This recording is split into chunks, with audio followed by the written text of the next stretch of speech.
So today is a reflection day prior to our team meeting here. And, sometimes things stick with you or they compound with you. You hear things throughout the week or over a week's time frame and they start to build and click in different parts of your brain like a lock almost. And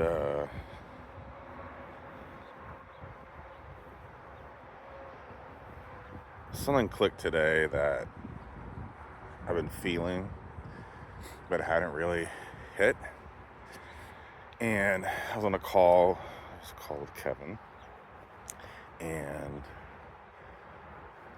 he basically said, that this is your business. You're out here knocking doors, but you're building a business. You're building your network. You're building your communities. You're building your neighborhoods. You're building that business, and your success for that business is dependent upon you. And I started pulling up my numbers, my reports, what I'm tracking and stuff, and I'm looking at it going, am I really doing my best work? And like, I think about the time when I had my own business, the Subway, and did I do enough of the right things to be successful, or did I just kind of play business? Play a business owner.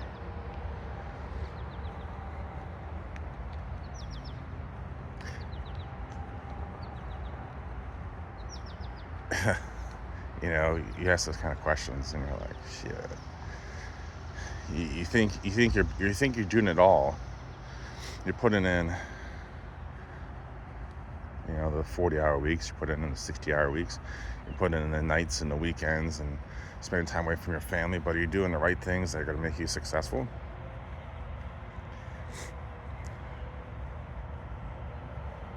Maybe I wasn't. So here I am now in a new career, thinking to myself, I have 27 years experience in hospitality. It should be no problem to do this.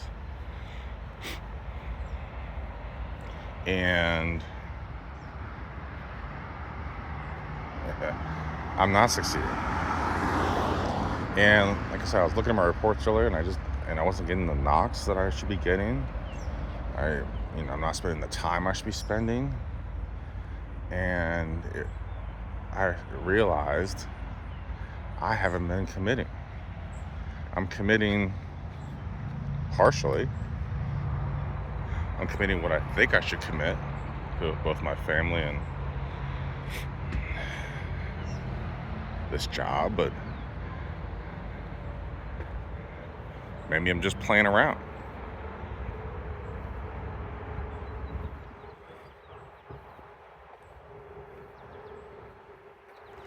Like, I think I'm taking it seriously, but I think part of me is just I'm not tapping into the opportunity that I have. And I'm letting myself down, I'm letting my family down, I'm letting this team down that I'm working with.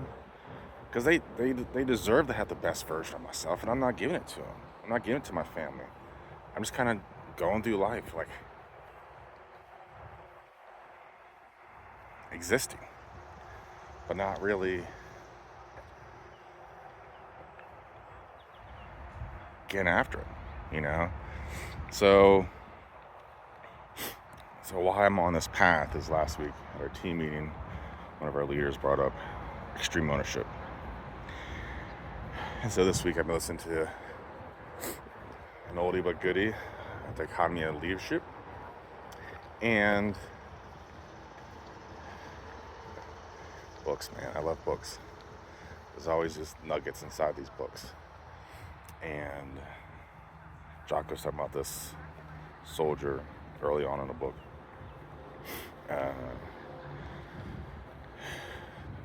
injured, got shot in the leg, probably gonna lose it. And that SEAL was more worried about leaving the team, letting the team down, than what's gonna happen to him. And I'm driving, but I'm like imagine myself looking in the mirror, and I'm like looking in the mirror like, who are you, Alex?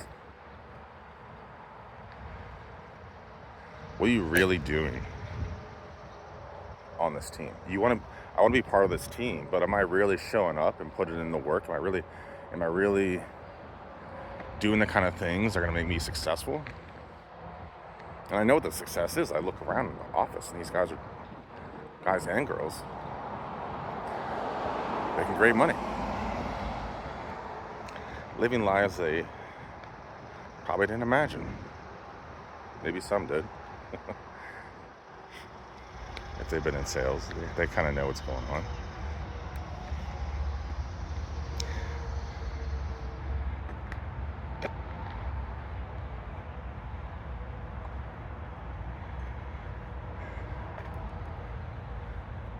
But it's a sobering feeling looking in the mirror and feeling those emotions of like, what are you really doing?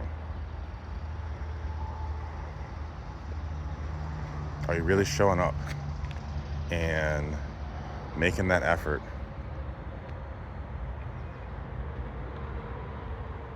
Are you really showing up and truly earning your spot on the team? Or are you just trying to like hang out, be part of the team? And so that is a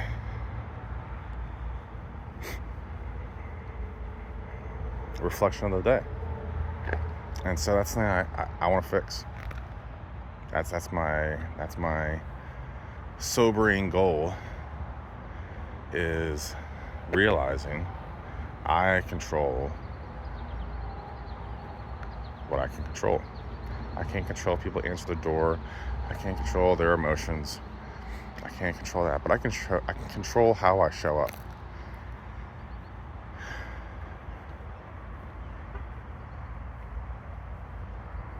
Because I want to be part of this team.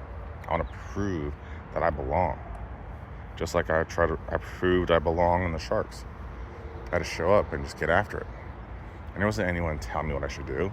I just did it. I got after it. Worked out late. Ran. Did drills on my own.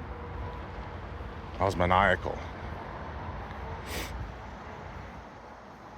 And in that league, I was top tackle. Left tackle, right tackle, didn't matter.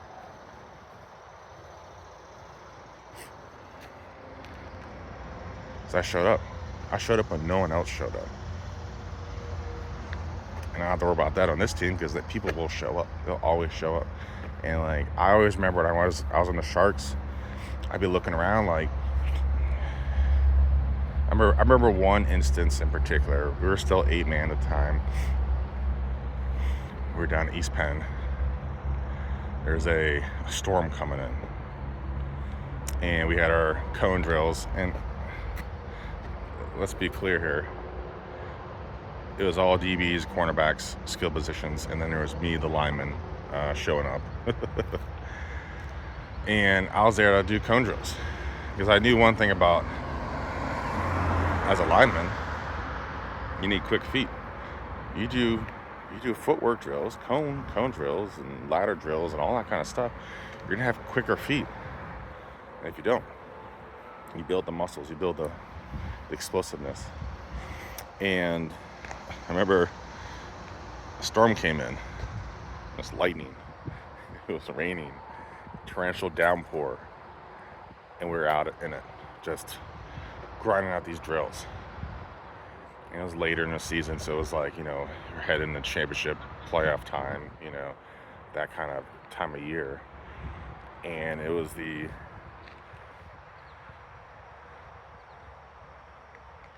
who else is going to do this? Are these other teams going to be out there doing this? Are these other players out here doing this?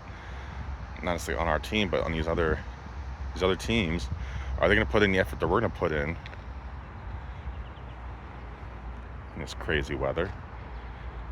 to be the best.